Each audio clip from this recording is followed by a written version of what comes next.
And we begin in Libya, where the Prime Minister Fayez al-Sarraj is calling for more European Union funding as he wraps up a series of meetings in Brussels. The visit comes just ahead of a summit of European Union leaders in Malta on Friday, where curbing illegal migration from Libya will be prioritized. Our Europe correspondent Jack Parrock reports from Brussels.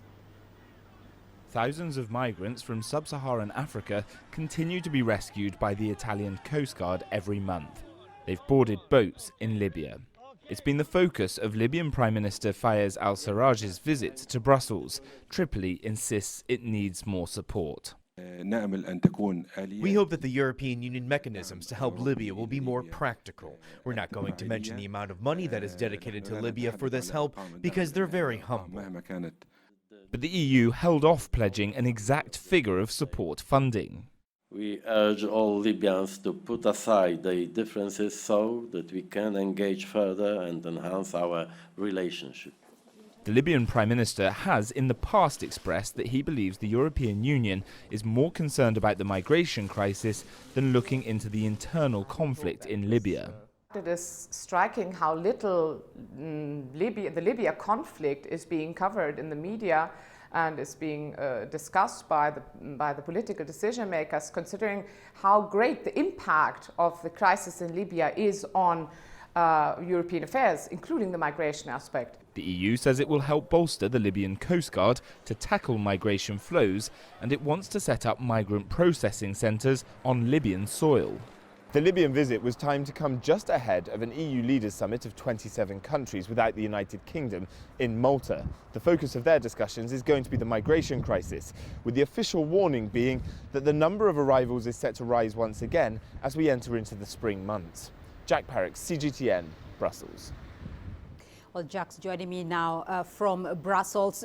Jack, just how effective will the assistance from the European Union be in curbing illegal migration? Well, firstly, we're going to have to see what exactly the European Union leaders are going to agree to do when they meet in Malta Friday.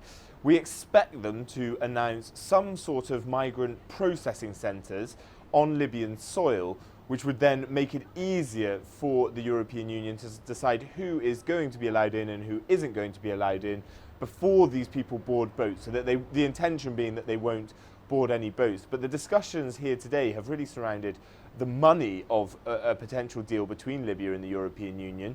You'll remember that the deal between the European Union and Turkey, which blocked off the eastern Mediterranean route almost completely for people to board boats and reach Greece from Turkey, that involved some $6.5 billion to be given from the European Union to Turkey. The Libyan authorities are looking for as much money as they can get, essentially, for their assistance in dealing with the refugee and migration crisis. But what we're hearing is that the amount of money that the EU would be prepared to pay is only a fraction of what they gave to Turkey. And that's why we're not hearing any numbers so far. Well, Jack, and the political turmoil in Libya continues, though. So apart from the issue of illegal migration, how exactly is the European Union planning to help stabilize Libya?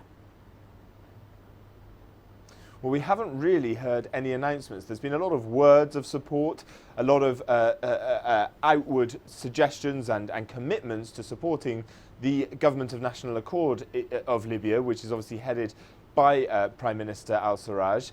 But actually, it's still considered a very difficult situation for the European Union, obviously with General Haftar in eastern Libya causing a real headache for the stability and unity of Libya.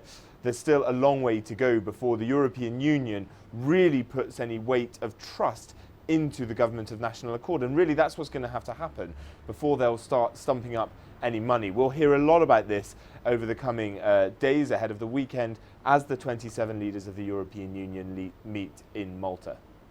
Right, Jack Parrock joining us there from Brussels.